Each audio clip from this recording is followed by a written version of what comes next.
Olá pessoal, estamos iniciando o projeto Memória Viva do Grande Oriente do Brasil de São Paulo. Nesta primeira edição, falando de alguém que possui 92 anos de idade, mais de 46 anos de maçonaria, que já ocupou o cargo de grão-mestre estadual e grão-mestre geral adjunto do Grande Oriente do Brasil. Ninguém mais do que o nosso irmão Cláudio Roque Bono Ferreira, cuja história e cujos fatos compartilhamos com vocês com muito carinho.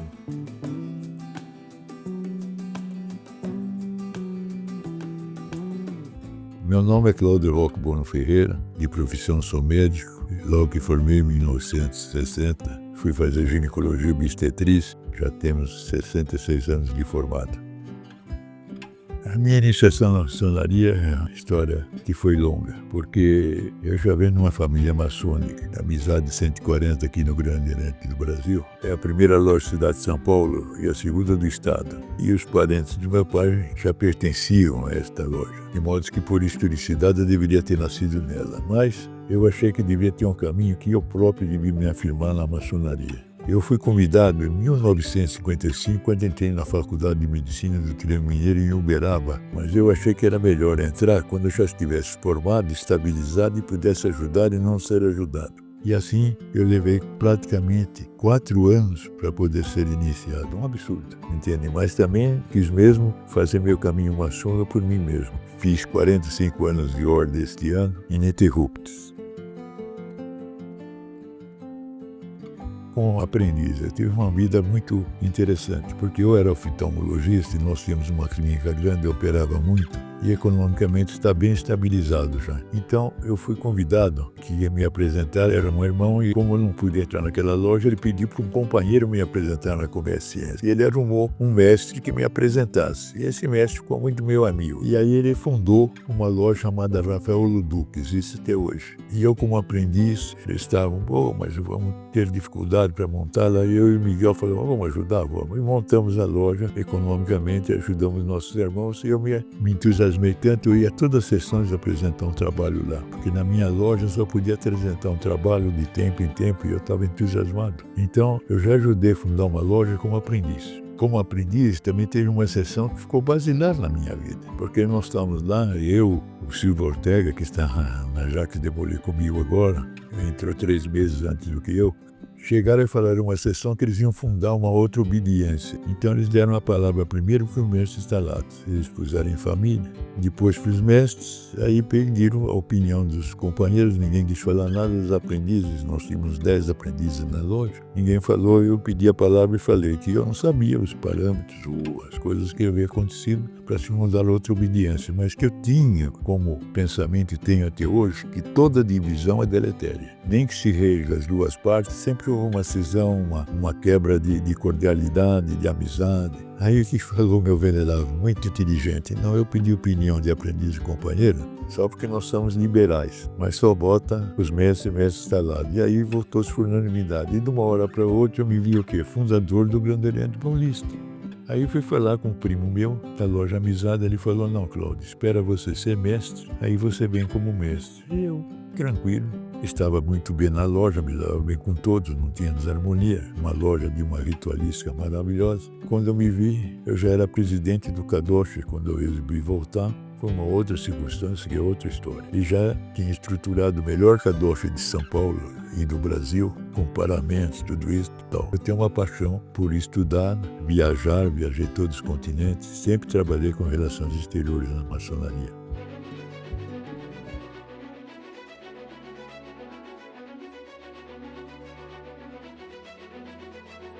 Nunca quis ocupar nem a venerância da loja, mas fundei a primeira loja. Fui deputado estadual pela igualdade de Vinhedo no Paulista. Depois, em 90, vim conversar com Rubem Barbosa de Matos. Vim para o Grande Oriente Brasil e viram uma problemática que eu tive. Quando viajando, eles pediam que eu tivesse regularidade. Só aceitavam ou as grandes lojas ou o Grande Oriente do Brasil. Então, eu resolvi voltar para a minha origem. Aí o Rubem Barbosa de Matos me convidou para um dia viajar com ele para o interior.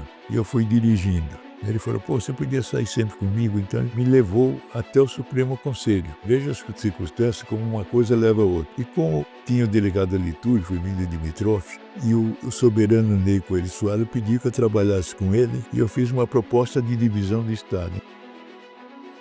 Por quilometragem de cidade de irmãos maçônicos de região, eu comecei a instalar uma série de lojas de perfeições, capítulo, cadoche e consistório. Você imagina que tinha só um consistório da São Paulo na capital. E ainda, o querido irmão que chefiava isso vinha de Minas. Era uma tradição. Ele vinha porque ele era muito amigo.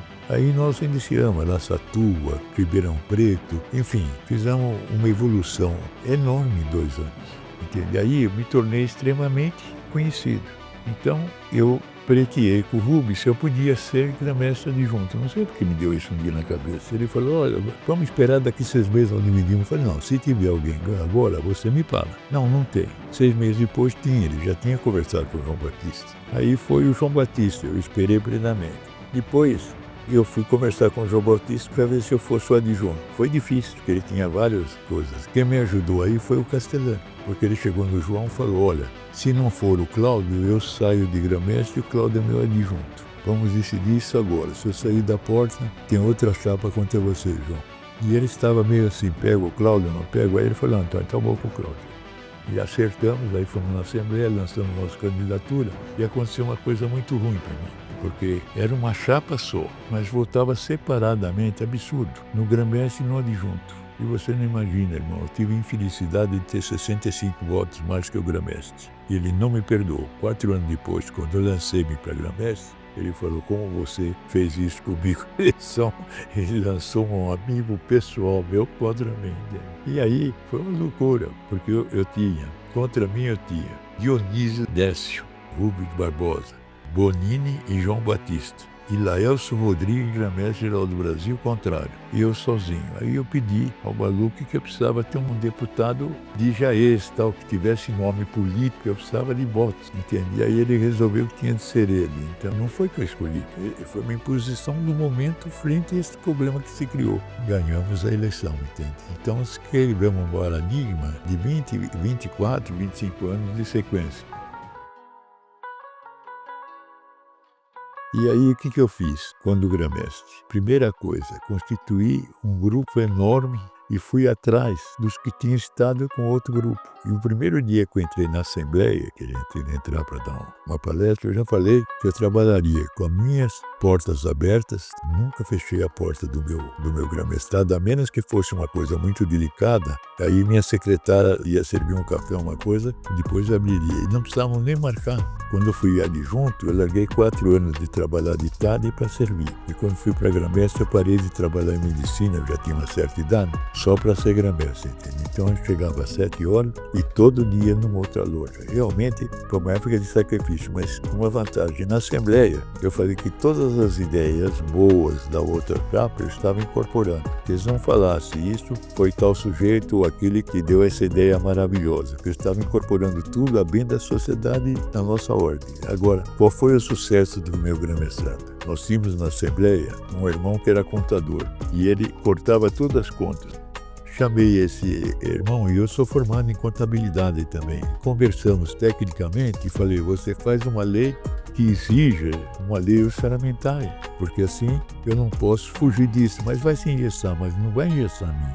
Vai engessar todos, mas vamos regularizar isso que está acontecendo. E assim foi feito. Tivemos um êxito bastante grande. E dentro do nosso grã-mestrado, pela primeira vez, graças a esse sistema, por exemplo, em São Paulo, anotei 50 lugares que não tinham loja. E nós conseguimos montar 50 lojas. Nós montamos perto de 200 lojas. Entende? Então nós passamos das grandes lojas em número de obreiros e de lojas. Nós, veja que eu estou falando nós, porque ninguém faz nada sozinho. O secretário às vezes trabalha mais que o grã-mestre. Eu não fiz isso, eu vou ser grã-mestre. A vida me levou a isso. A maçonaria é para servir. Aqueles que entrarem achando que vão ter vantagem é porque o seu padrinho orientou muito mal. O problema não é nem dele, não é que ele foi um erro iniciático. O erro é do padrinho. Eu acho assim. Tanto é que eu acho que o padrinho é responsável pelo que ele indica. pessoa bem nascida e bem educada dentro da ordem, ele vai se tornar melhor, entende? A família vai sentir isso, tudo direitinho. Esse é o meu conceito. A maçonaria não é secreta, porque ela registra seus estatutos num cartório. O cartório é público. Você vai lá e descobre o que você quer. Você entende? O que acontece é que ninguém sabe que para entrar na maçonaria ele precisa ter uma ficha para lá de limpa. Os sindicantes vão conversar com a esposa. Se a esposa não quiser, ele não pode entrar, porque nós não podemos permitir que o irmão entre e crie uma desarmonia familiar. Isso não é contra nossos princípios. Nós lutamos pelo bem da família. Entende? Então, é bem ao contrário que muitos pensam. Nós queremos que ele melhore. E se ele for bom, ele vai ficar ótimo. Se ele for ótimo, ele vai ficar 2 vezes mais ótimo. Quem entra iludido que vai em qualquer coisa da vida, um emprego, isso, aquilo é que vai salvá-lo, não. Ele que tem de estruturar-se para melhorar no emprego que ele está, dentro da ordem. Agora, a nossa ordem, a fraternidade, é um dos pontos básicos da ordem. Entende? Isso não tem a menor dúvida. Mas nós temos pontos caritativos. As nossas reuniões, todas elas têm um momento de estudo, que você ouve uma opinião. E como nós somos bem diversificados, um é engenheiro, outro é médico, outro é comerciante, outro faz isso, o que acontece? Você vai ouvir um pouquinho de cada coisa da vida, tudo que você faz para aumentar seu saber se traduz num benefício a você e sua família e a todos. Aprendi que para ser bom maçom é necessário ser fraterno. E a coisa melhor para criar uma fraternidade é fazer visitação. Porque você visitando, você cria um círculo de amizade. Irmãos somos todos nós quando iniciamos, mas amigos e fraternos é quando nós convivemos. E a maçonaria nos dá essa beleza. Eu viajei em outros continentes, cheguei a Tóquio e tinha lá 4 senhores com flores para receber minha esposa. Ela ficou emocionadíssima. Como é que nós saímos de um lugar do mundo e chegamos do outro lado do mundo e recebes com essa fraternidade? Isso é um dos quesitos da loja, da nossa ordem, que é maravilhoso. Por isso que eu acho que se eu nascesse de novo, eu seria médico, casaria com a mesma mulher e seria maçom.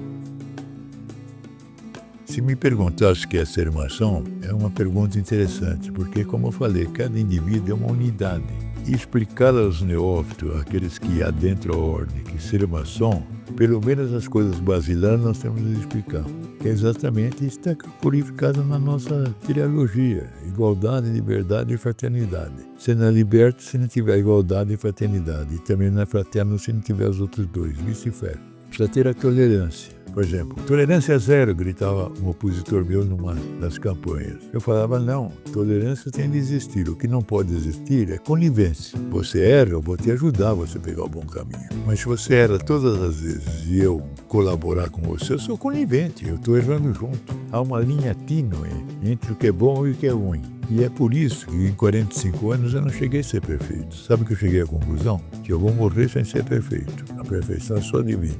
Porque a maçonaria é muito antiga. A maçonaria moderna tem 300 e poucos anos. E nós no Brasil temos 200 e poucos anos. Aliás, o Grande Oriente do Brasil é a entidade, uma das entidades particulares mais antigas do Brasil contínua. Isso que nós temos que ter um orgulho também da nossa tradicionalidade. Mas isso não implica não evoluir, né? O maçom tem de evoluir, todo homem tem de evoluir. Nós, por sermos maçom, temos de evoluir mais que os outros ainda, que é para poder sermos mais úteis à sociedade. Eu acho que eu dediquei minha vida à família, à minha profissão e ao meu lazer e, sobretudo, entendeu, a minha ordem que eu amo, entende? Então, mas isso tudo leva ao quê? Você ser uma pessoa melhor e conviver melhor na sociedade.